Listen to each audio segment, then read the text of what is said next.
Welcome to The One Thing, where each episode features our signature segment, Pandora's Box. We dive into hot topics that challenge the norm and ignite real conversation. Inspired by Greek mythology, Pandora's Box isn't just about chaos. It's about truth, transformation and hope. That's what we bring to every conversation. Have a cause or business that deserves to be seen? Want to be remembered forevermore? Be our next special guest. Contact us today at theonething@edgeradioaustralia.com. Hello and welcome. I was a bit premature before, Aaron. Very excited. She's ready to go. Primed. I know.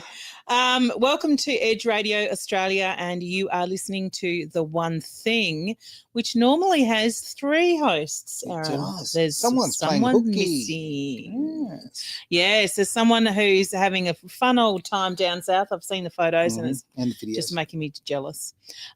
Lisa's not with us today, so I'm going to hand over to Aaron, who's going to introduce our very special guest today. And here's the ball. Simple as that. You have handballed away.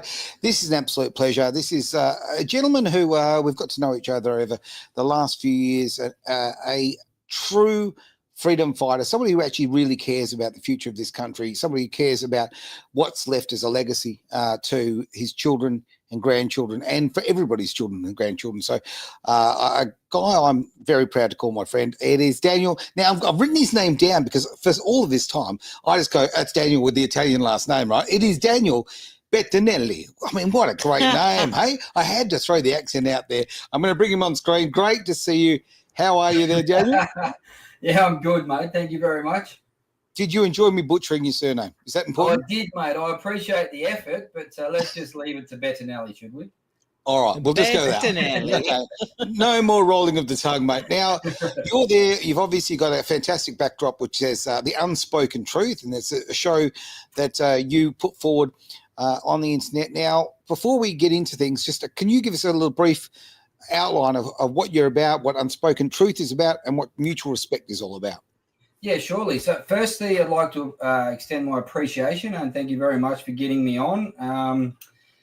I suppose Unspoken Truth come about because for a long time I was legally gagged and wasn't allowed to speak my truth. Now, as we both know, we met through being alienated fathers, and that sort of forced my hand to, firstly, Unspoken Truth was supposed to be for alienated fathers to share their stories. Sure. Since then, it sort of grew legs of its own, and now it's about any and all truth that needs to be spoken that very few are willing to speak nowadays. So, well, you're right about that. It is very hard. A lot of people don't understand, and we'll sort of jump from different spaces back and forward a little bit here. But certainly in the parental alienation space, when it comes to family court, you do lose your freedom of speech. You're literally gagged legally from telling the truth, and that it changes you as a person. You realise that you've got important things to say, and you've literally got an organisation that is stopping you from telling the truth. It's unbelievable. It is, and not until you're dragged into it do you realise just how far it goes. Because if somebody had told me beforehand that there'd ever be a point in time where I couldn't speak my truth publicly, I wouldn't have believed them. But as you know, when you go through family court and the other jurisdictions that I'm in under another legal gag order, surprise, surprise, it's almost like the truth nowadays is so offensive to the powers that be that they'll pull out any card they can to keep it hidden. Absolutely. Great point. Really Absolutely. Great point. Yeah, you're finding that free speech, they are doing everything possible to stop that from happening. And this is not a privilege. It's a right as far as I'm concerned.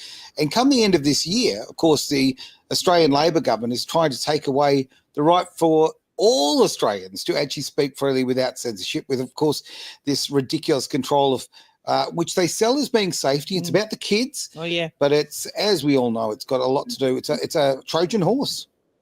Well, again, anything they can hide behind the children and say it's all about the children. Well, if it was all about the children, you wouldn't be teaching or dictating to adults not to speak your truth. You'd want the children to learn how to do the same thing. So, yeah. So what have you found, Daniel? Hi, nice to meet you. We haven't met before, but I did say to Aaron we need to have a chat about something that's been on topic recently, which was about the rallies. But tell me, you're in Adelaide, is that correct? that is correct, yes. Yeah. Okay. So how long has it been that you have been subject to not being able to share your truth, or what year was this, movement that you've created with, particularly with fathers created? Well, my journey started in 2016. To be specific, on the 27th of July. That's when all hell broke loose. But since then, I suppose it's been something in the back of my mind for a long time.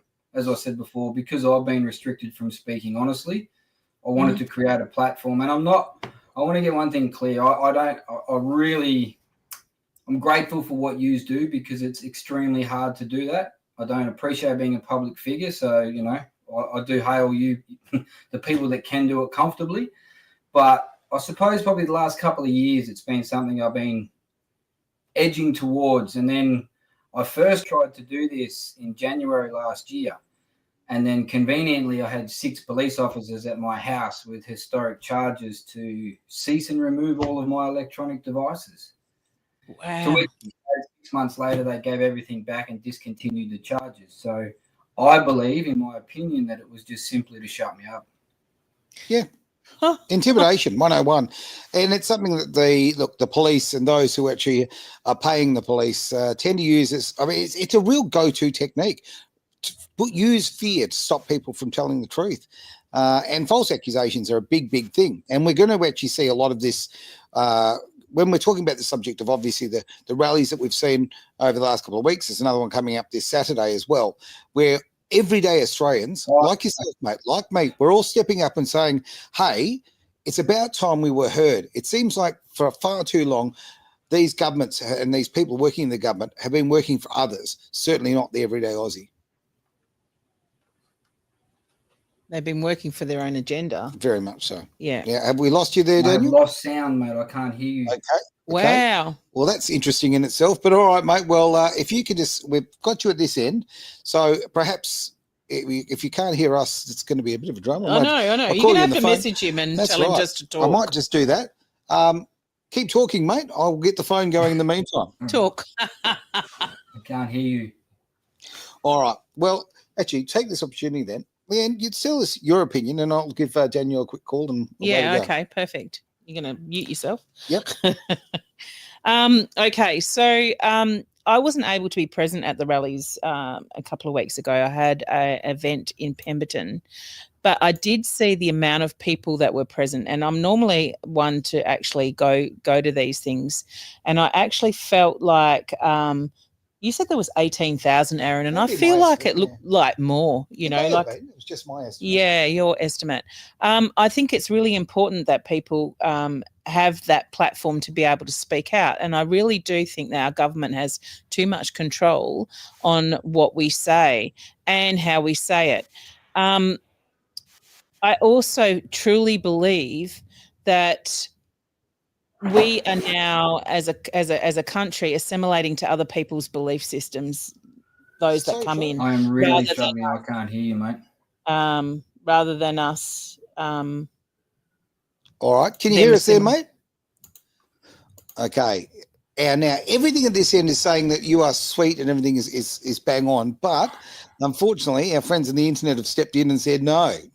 Oh, maybe it's a conspiracy theory. You never know.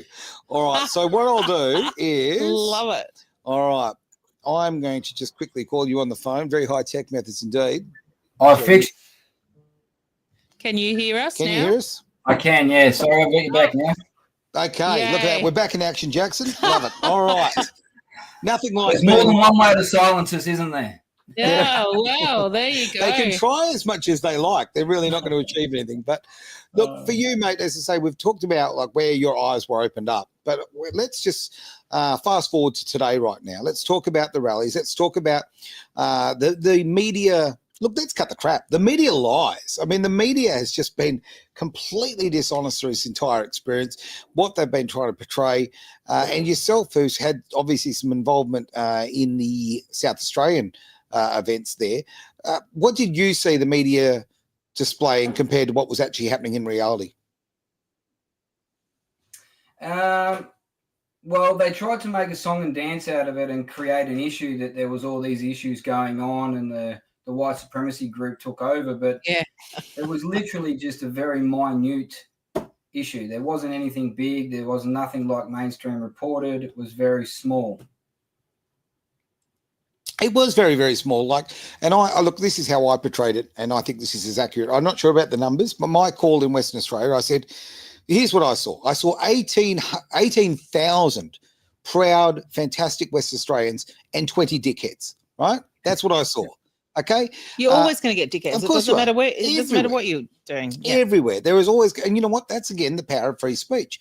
As much as I didn't like what those nasty people had to say and their belief system, guess what? It's kind of their right to say it, just as it's our right to reject it. So, from what I saw from the private videos, from videos of citizens, compared to what I saw on the corporate media, I suppose it was an extremely different experience, right? Well, and that's the thing. If they want to paint themselves with that brush to play the white supremacy card, they have to live with that bullshit. That's not something I adhere to, and that doesn't make you Australian. Doesn't matter what colour you are, doesn't matter what flag you fly. A true Australian is somebody that stands united. They look after their mates, and they don't cop shit from the government or anybody else for that matter. So, yeah, no, absolutely. I think. Go on. Sorry, Daniel. What do you think has made people so complacent in their own ability to, to stand up for themselves?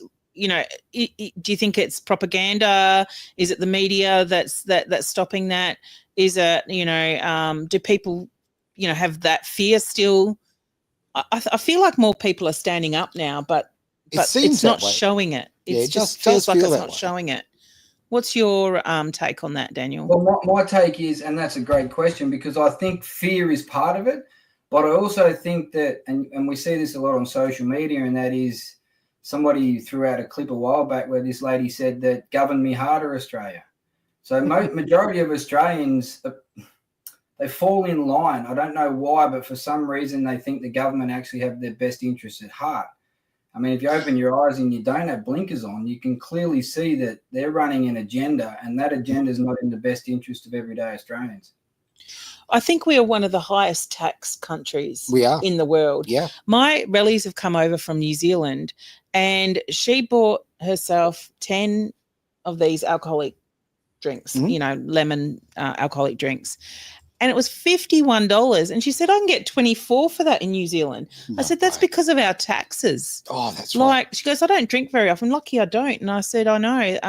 And sometimes that's just a vice for people, having a beer or having a drink after work, just having that chill. But they're even taxing us that much on stuff like that. I don't understand where people's mentality are at. I really don't. That they think to go a little bit further on that, the tobacco.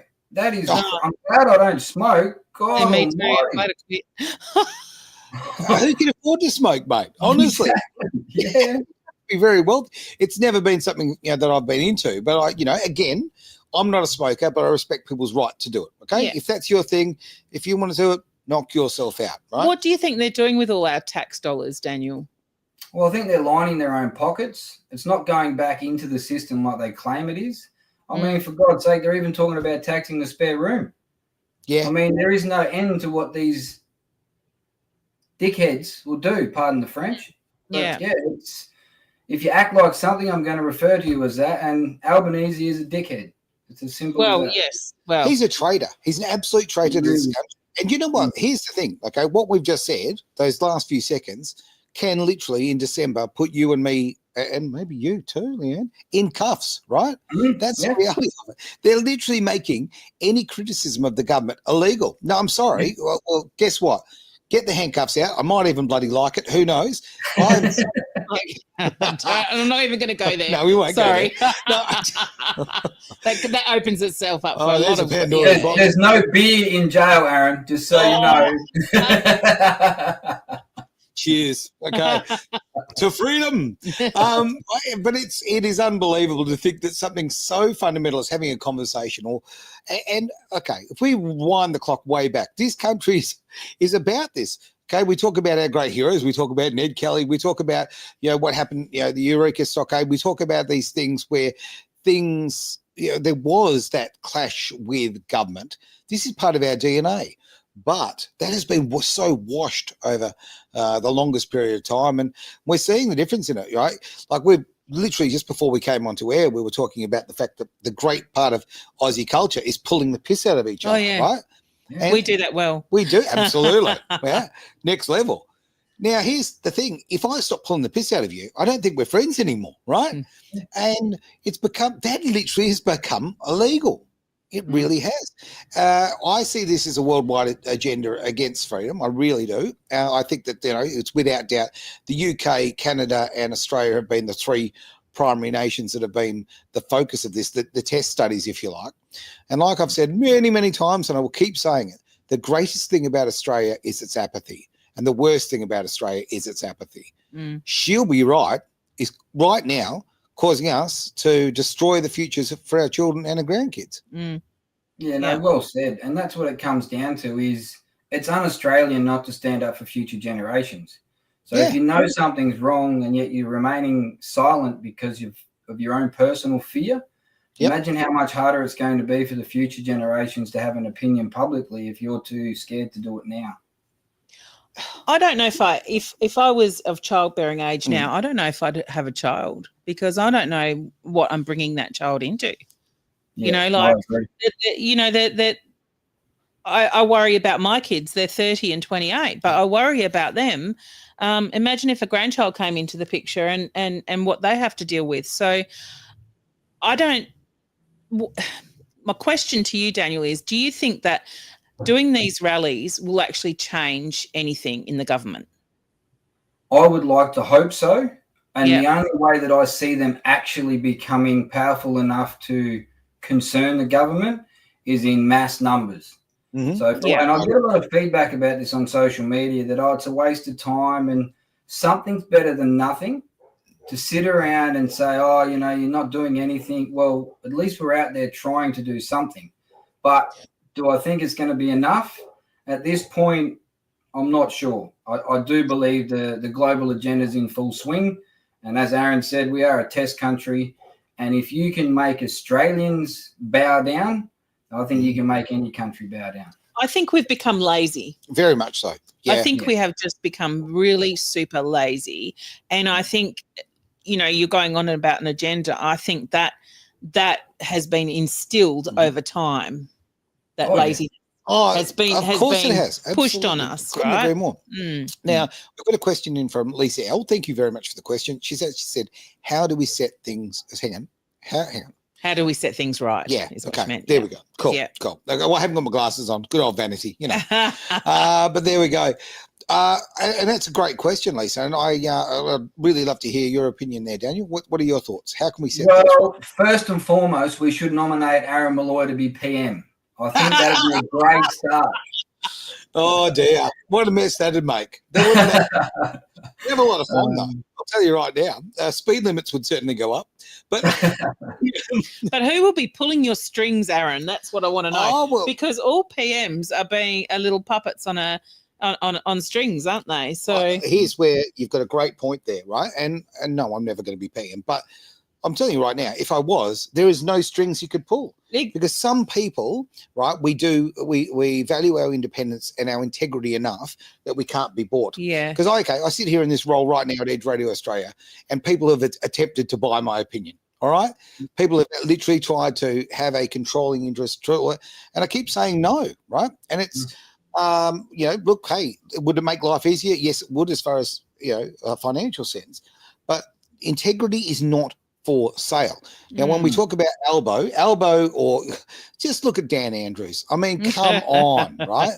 Do we have to? Yeah, look. I'd like to look at Dan Andrews and then miss the brake pedal. But, I think it is unbelievable that men and women of this caliber are able to run this country. When we were talking about the rallies and the size of the rallies, I think this is something that sticks in my mind. That we are achieving something you might not even realise. We're now awakening far and far more Australians to what an incredibly compromised and weak man our Prime Minister is. People now know that. So when the next election comes, I cannot see any possibility that he would win. Mind you, I didn't on the last one, but on the last one, Liberal lost the election, Labor didn't win it. Right? I have no idea how Labor even got in. Look, okay. Everyone I've talked to have said they haven't voted Labor, but so they must have voted minor parties whose votes all went to Labor. So people have to get a little bit smarter. Yeah. Right. Stop being so like putting your head in the sand. Stop being an ostrich and have a look at who you're voting for. Yeah. But we don't do the research, do we, mate? No, it's not that I think it's not even that we don't do the research, but as Australians as a whole, we're more inclined to go to a football match that has a pointless ending for our future generations and carry on about the good or bad decision that the umpire might give against your team. Yep. All of a sudden that becomes a priority when and don't get me wrong, I love Geelong Football Club. I'm a big fan of AFL rugby. We were mates until that point. What's going on? I'm just teasing, mate. Geelong was sponsored by Ford for a long time. South Australian, I understand. I get it. Well, look, but it's the point that I'd like to make is this. I think we are deliberately not taught what we need to benefit us as a whole in Australians. From the younger age, we're not taught things that are beneficial through primary or secondary school. Well, that's because of the school system. 100%. Yeah, exactly. Yep. And they keep us dumb. They keep us compliant. They keep us in line. They keep us in order. And like Aaron touched on, she'll be right. It's not right, but everybody thinks it is. So, yeah, I think. And I think too, going back to politics and how Labor got in, they were very sneaky in which parties went through over to Labor. So you've got the Cannabis Party, right? Yeah. People are going, yeah, we're going to vote for the Cannabis Party. Well, what happens? Yeah, okay. Yeah, all their preferences straight to Labor. Yeah. Right? Greens. Green is, they're the Communist Party. Let's cut the crap. They literally, they are green on the outside. They are so red on the inside. They make every decision through, committee. They're not green. They don't care about the environment. This is my opinion, but I'll tell you right now, strike it down as fact as far as I'm concerned. They are, in my eyes, they are just a very sneaky advertising campaign for the Labor Party. That's what they are. And the Labor Party is a socialist party. Socialism is just a form of communism.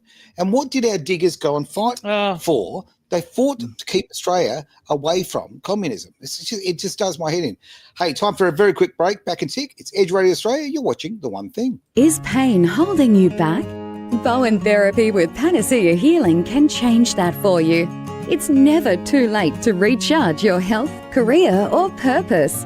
You have the power within yourself to change what no longer serves you, taking your life and health to another level. panaceahealing.com.au. You can do anything. Absolutely anything. Absolutely anything. You are back on The One Thing here on Edge Radio Australia. And I've got the amazing Daniel here. It is great, mate, to have you on the show. Really appreciate it. And you are one of the most real human beings I've ever met, okay? And guess what? That used to not be rare, mate. You used to become a supporter, right? Yeah. And what I say publicly and what I post publicly used to be very common. Everybody would do the same thing without a hesitation. And I think and I appreciate your pump up, but I think the fact of the matter is I just don't give a shit what other people think of me. I'm here for a bigger purpose, and that is I will at some point be able to reinstate mutual respect for future generations. And if not, I'll die trying. So that's simply how I'm going to see the rest of my life. Okay, now Lisa Earls popped in with another fantastic question. So how can we start learning what we need to know? Well, where do we look? All right, who wants this one? It's a really good question for Lisa to ask because she's a homeschooler. Okay. So being a homeschooler, there's a lot of community out there that are doing homeschooling. So I'd love for that to come to the forefront. Where do we start looking? Where do our kids get that education from? It has to start at home, but how do we instill that? How about we take control of the home again? How about we actually allow families to exist? Obviously, as I say, that the way that Daniel and I got to know each other is because we've been alienated as parents. Our families were torn apart, and they were torn apart by outside structures, not our own. Don't get me wrong, personal responsibility all the way. I take personal responsibility for my part in things, but we live in a world where the family unit used to be sacred. It used to be such a an important place. Now it is something that's torn apart for control and economic reasons, I guess. Yeah, no, exactly that. A government overreach. They've embedded themselves into people's homes because it makes more money. We're easier to control if we're too busy arguing and divisive. And children used to respect their parents, irrespective if the parents broke up or not. Yep. That's right. That went down with the school. I remember the boys coming home and I don't have to listen to you because I got told at school, you know, blah, blah, blah. And I'm like, well, hang on a minute. I don't know where you're going to live. Yeah. It was at that point you should have bought them a tent. Yeah. And you said, catch you later. Yeah. I know, I'm buying them. They can buy their own tent. I remember telling my parents, that's it, I've had enough. I'm going. I've had a gutful. And they said, we'll see you when it gets dark. You'll come back. Yeah. Sure enough, and it was, I'm going to take this and I'm going to take that. Well, that's mine and that's mine and you can't take that. And but again, it comes back to boundaries, doesn't it? Children used to know where to get to before they'd be in trouble and there'd be consequences for actions. But now, if you're not going to let me do something, I'll report you. If you won't let me change my gender, I'll report you. You know, we've got right out of hand where children are no longer allowed to just worry about being children anymore. They're being coerced into thinking about things they should never have to worry about. It is so controlling indeed. Now, great, some comments coming in from Tess. I really appreciate that, Tess. Yeah. What have we got here? We've got the family unit is being broken down because the government wants people separated. Vulnerable and weak. It's part of the Socialist Marxist Manifesto. Spot on. Couldn't have said it better myself, Tess. Absolutely perfect comment there. And it's true because people go, okay, what's the government, what's their advantage to breaking up the family? Even just stepping away from that comment there, it's very, very simple. Economics. You now need another house, which means you need another power bill, which means you need another gas bill, which means you need another water bill. All of these things, car, insurance, it stimulates the economy, right? And we haven't got enough houses to go around as it is, Aaron. Oh, there's plenty. I don't know where you're going to be. There's plenty. Oh, apparently there's plenty. Ask Albo. He'll be knocking them up. You know, no worries about that. But this is the fact. Unfortunately, we're seen by our governments as cattle, right? We're seen as, well, maybe even ants. Okay, we are just simply there to work for their purposes and their agendas. Now, I mean, you know, is that why they're bringing all these people in, immigrants in? Because that was what the rally was about, right? Well, was it really about that? Yeah, it was about a little bit about that. It was about, you know, I believe that was one of the topics, but I didn't attend just due to mass immigration. Being an Aussie wog that I am, obviously I've come from an immigrant background. Immigrants too, so it's more. Yeah, I just seen it as more. It's government overreach was why I attended, and it was from chemtrails through to stuff they're putting in the food, trying to force and mandate jabs. All the things that you're told you should never be peer pressured into doing. All of a sudden, our government are doing it to us, and it's okay. So that was that's why I attended anyway. Well, a lot of people attended because of the immigration, and I don't have a problem with immigration, but for me, it feels like there's been a lot of immigration lately. Like, I don't even think. You know, like my sons can't, you know, how are they ever going to afford to buy a home? How are your children ever going to afford to buy a home with what's going on economically at the moment? It's just ridiculous. Okay, if we wind the clock back and people go, you know, you can't live in the past, but okay, let's cut the crap. In the 50s and the 60s, it was 2 years of your average wage to buy a home, 2 years, all right?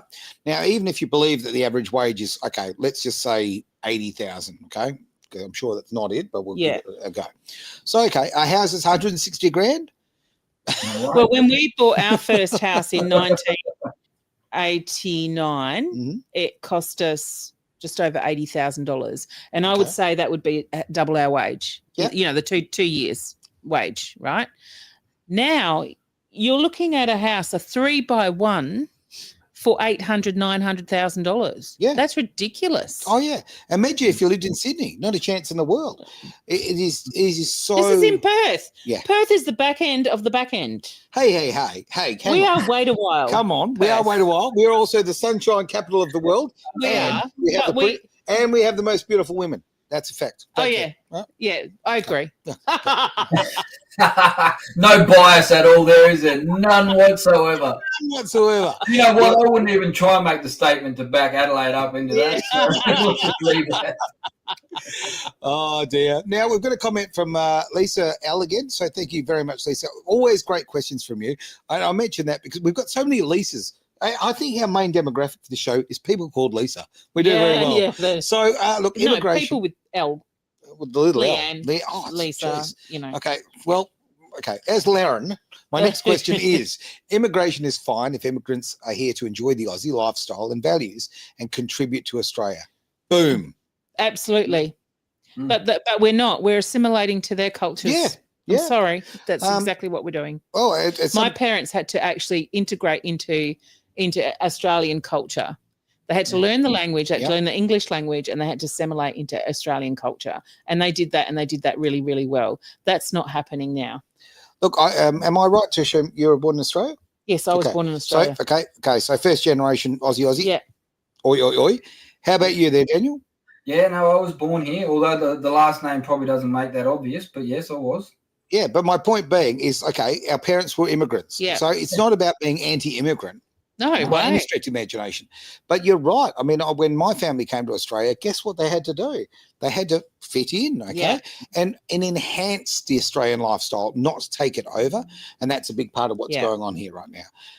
And also, and I'm going to bring up a poignant comment, I believe it is, about what's going on right now. Now, Jacinta Napacinta Price, made the comment the other day about the amount of Indian immigration. So I can put my hand in the air and I can say this, and anyone wants to label me a racist, guess what? I'm half Indian, so have a crack, all right? We have too much Indian immigration right now. It is not because Indians are bad people, anything like that. In fact, Indians come to this country, they work very hard. Yeah. They do integrate better than other countries as well. There's history of that kind of thing. But what I'm getting at is, if you have too many of any particular number of people, you change the culture, right? Now, if you had, again, totally not against immigration, but if you keep the numbers at a rate that steadily flows and people come and integrate, you don't lose your culture. Now, we've been talking about the fact, your Dutch heritage, your Italian heritage. Now, pardon? Yeah, Italian. Yeah. Now, if I go and get myself in a plane and I fly to Italy, guess what I want? I want to see beautiful buildings there. I want to see all that food, that famous architecture. I was getting to the food, trust me. Okay. I want that food. Look, this body wasn't made on exercise, right? So I want that beautiful Italian food. I want to experience that culture. Okay.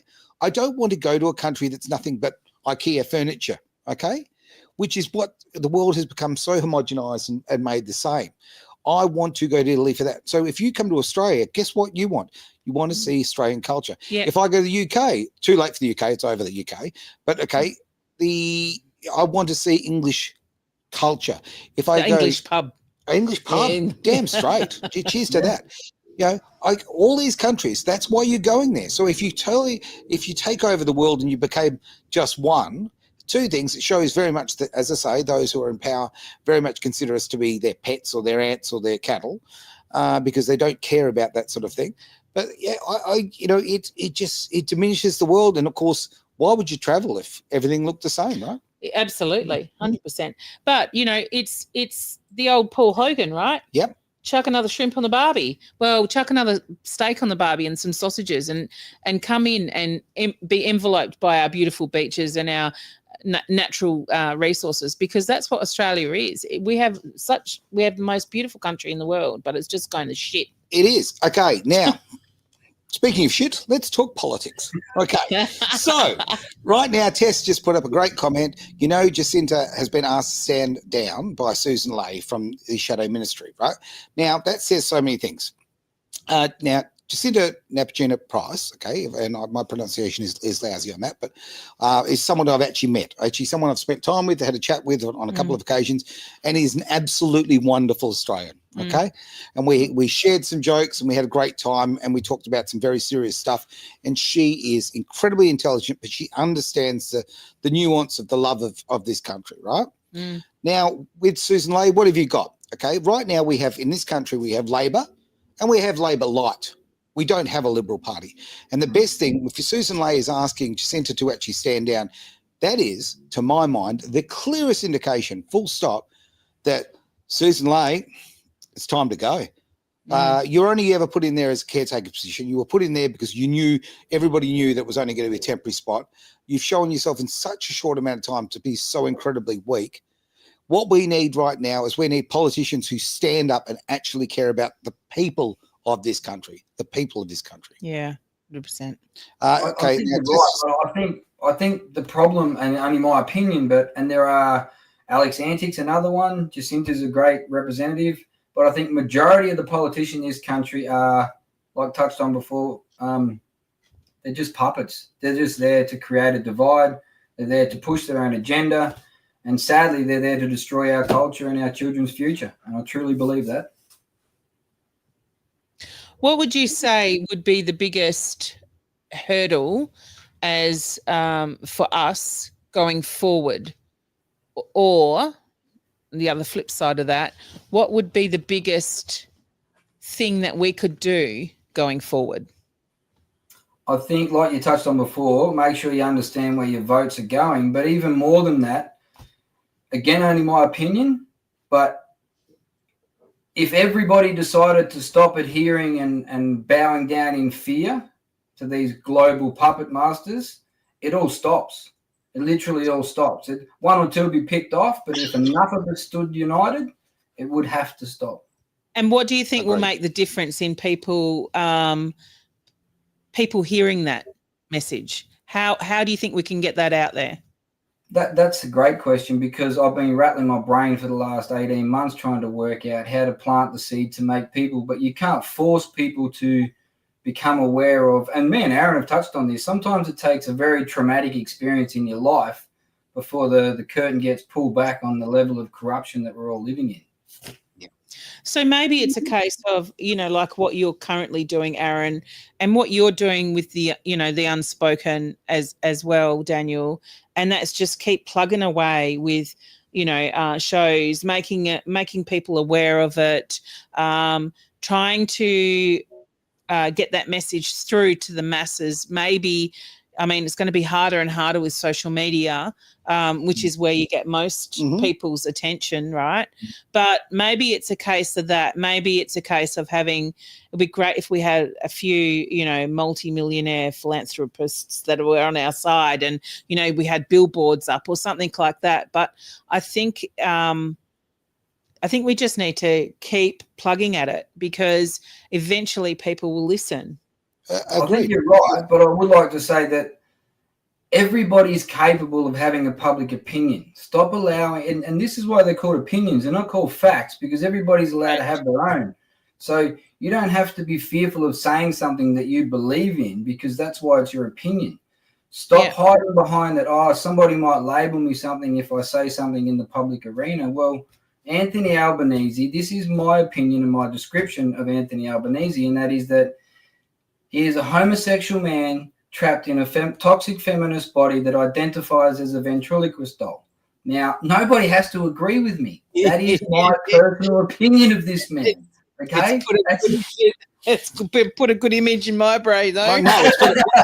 I apologise for that. A bloody awful image in my brain. So thanks for that, Daniel. Really appreciate that. Classic. I'm now not going to sleep for weeks. Thanks, mate. My pleasure. My pleasure. Tess, great comment there. One conversation at a time. This is true. What we're doing there, mate, one conversation time. We keep chatting about these things. The more we talk about it, the more it comes to the surface. This is what we need to do.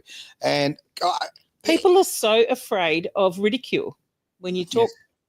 Yes. They're so afraid of ridicule. There's fear associated with, being wrong. And I think that stems from school again. I think that stems from going to school. No, that is wrong. You were told that you were wrong all the time. Like if you debate something, I'll go back to bloody, being Catholic and asking, well, how do you know the Bible's real? You're wrong. You shouldn't be asking those questions. I think we're not allowing our kids to ask the questions and having them, open to create their own and form their own opinions. It's like the comment, we've certainly experienced this one over the last few years, trust the science. Okay, what is science? Science is asking questions. Yeah. Doing experiments to find out what the facts are. So if you trust the science, you need to trust the process of actually checking things, saying why, being inquisitive. That's science, not, the results. And if you dig up that science, going back to the jibby jabs, right? If you dig up on that science and you find out really what's in that science, and not just take on face value what they want you to see, the print they wanted you to see. It's a great point. Bang. It's a great point. Tess, when did trusting the science mean following the money? I missed that. And no matter what you do on all of these, I mean, I see all sorts of scientific reports here and there and everywhere, as I suppose most of us do in one way or another.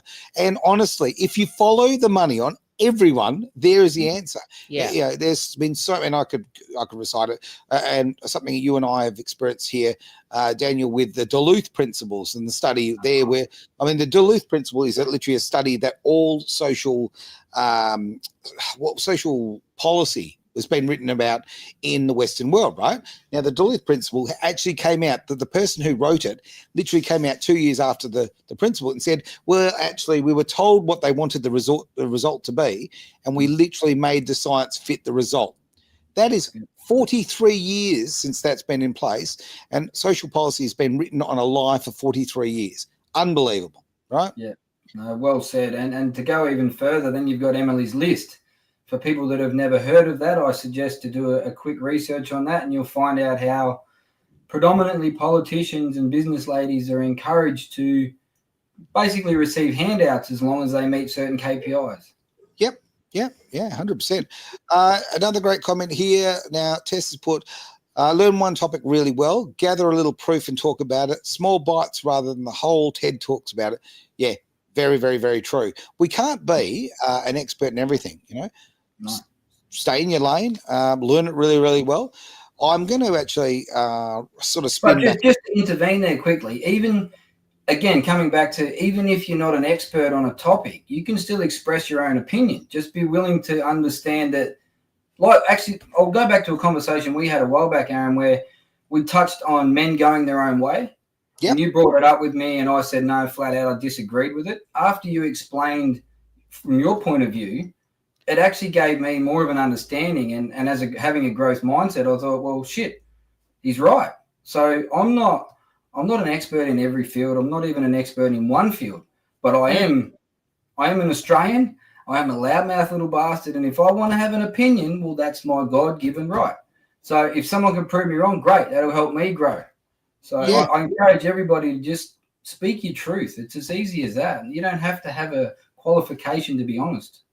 And you touched on a really good point there, have a growth mindset. Right? I like that. Because there's a lot of people that don't. They do sprout their opinion and it's their be all and end all. You know what? Go back and have a think about what it is and what someone else has taught you. And if you still want to have your opinion, that's fine. But like you said, you thought about it, you had that growth mindset, and you challenged yourself on your opinion, which is really healthy. It's nice to grow as a person, right? Yeah, it's really healthy for you. Yeah. And it comes back to admitting that you don't know everything. And no, we don't. Knowledge is powerful, and doesn't matter where it comes. Sometimes you get the most knowledge from a homeless person. You're not always going to get it from a highly qualified professor. It could be just somebody you pass in the street, because it just comes back to having the growth mindset, understanding their opinion and mixing it with your own, and then coming up with whatever you think's right. Yeah. With the rally, the next rally coming up this Saturday, I'm assuming there's going to be one in Adelaide as well, mate?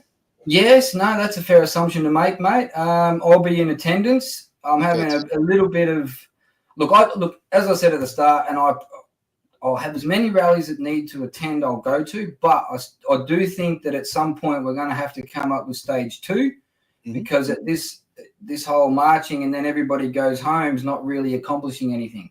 No, so I just hope that this time there is massive numbers across the country, and I hope that Anthony Albanese. Don't let the door hit you on the way out, you prick, is what I'd like to say. But I just don't see it going that far. But it's in mass numbers, you just don't know what will take place. So, Daniel, how many people would you say were in Adelaide at the last rally? So it was mixed numbers thrown at me, but the police put up a number of 15,000, I was told. Yeah. I do know by the time we walked from Rundle Park to Peace Park, I think it's called, I'm not sure on the names, but by the time the first crew got to the destination, they were still coming out of the original park. Yeah, wow. I'd guesstimate it's probably a 2.5 kilometre walk. Wow. Yeah. Did you have any haters on the sidelines? There was a couple of, it was quite strategic that there was actually a few white supremacy posters put up on the side of the Freemason buildings, which a few people tried to rip down. And for some reason or another, the police took offense to that. So I'm not sure what they were playing at there. I wouldn't like to speculate or point the finger, but it was also a very strange scenario when the NSN man got up on the stage. It was, I'm not sure, firstly, how we managed to get up there, but secondly, everything broke down from there. So before that, the speeches were fine. They were all inclusive. They were basically talking about mass immigration and government overreach. And then all of a sudden, all hell broke loose. But I wasn't close enough to see, so I couldn't have an accurate description of what took place. But it definitely wasn't like mainstream media portrayed. There was no violence that I seen. Yeah, exact same thing. All right, mate, we're going to wrap it up, and which is a shame because honestly, I think we could talk for another hour very easily. No, look, and I really appreciate you inviting me, and it was nice to meet you. And keep really doing what nice you're doing meeting because people need to tune in and hear the raw truth. So. Couldn't agree more, mate. We'll have to have you back. No question about that. We've got so many subjects we want to talk about this. So just the list is long. Very long, indeed. Grab a toilet roll and I'll start writing the list. That's how long it is. But on the way out, I just really would love you to basically just give me the elevator pitch about what mutual respect is about. I am completely on board with what you're trying to do. I'm a big believer in it, but I'd love other people to know what you're doing. Okay, and I appreciate the chance to speak on it. Mutual respect started off to expose parental alienation. As we touched on before, that's where this all has driven me from. But again, it's grown legs as well. So mutual respect now, I believe, reinstated across society would alleviate 99% of the troubles that we all face. Because at the end of the day, you wouldn't do to somebody else what you wouldn't appreciate them doing to you. And this goes from citizen to citizen, but it also goes from politician to citizen. So if the government decided, hang on, are we doing the right thing by them? Would they like it if it was happening back the other way? It all comes down to mutual respect, in my opinion. And if it was reinstated, our future generations would feel a lot more comfortable to be able to live the Australian way. So, the Australian way. I like the that. Australian way. That's how it should be. Peace, love, and harmony. Everybody looks after each other. You don't take from anybody else. You don't cause any chaos. You enjoy each other's company. And if you don't, you know what? That's your right too. But don't start an issue about it. Just walk out and leave it at that. When you say that, that reminds me of growing up in the 80s. That's how it was. So true. Right? Yeah. It was so like that. I'm from I live up in the hills, so we have a lot of Italians and we had a lot of Chinese up there and we had a lot of Dutch people and Poms, people from everywhere. Indians, didn't matter where they were from. And you know what? It was mutual respect. Exactly what you said. We just got on with it. I find it so sad. My best mate when I was 11 was an Aboriginal guy. Oh yeah. And like it came down from the family that he wasn't allowed. One day came to school when I was 11 years old, crying his eyes out, being told his family said he wasn't allowed to be friends with a white anymore, right?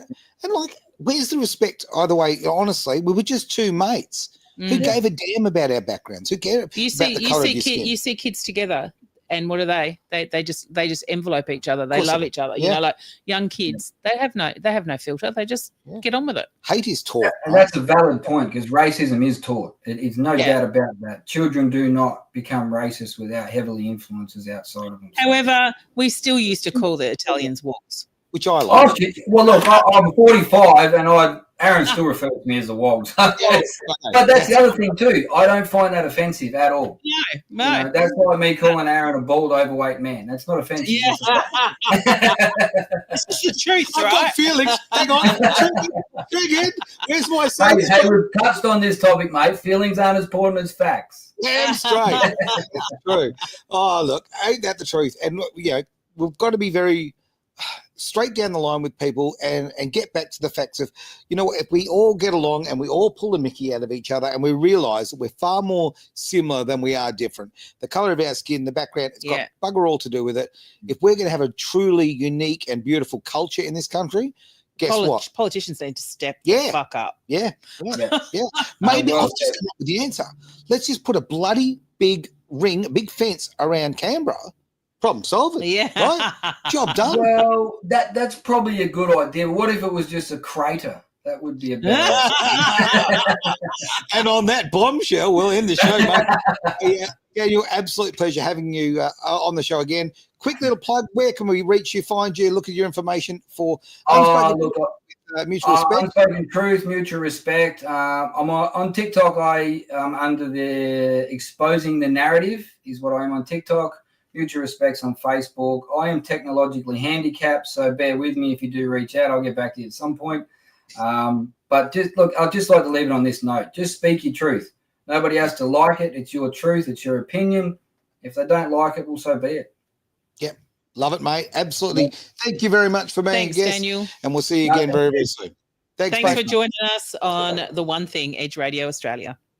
Ever felt lost online finding the right businesses? Absolutely, like a needle in a haystack. Introducing the worldwide Awake Business Directory. Tell me more. It's your hub for businesses sharing your values. Discover eco-friendly products, socially responsible services, and more. Count me in. I'll check it out straight away. Find businesses aligned with your values on the worldwide Awake Business Directory. Start making a difference with every purchase.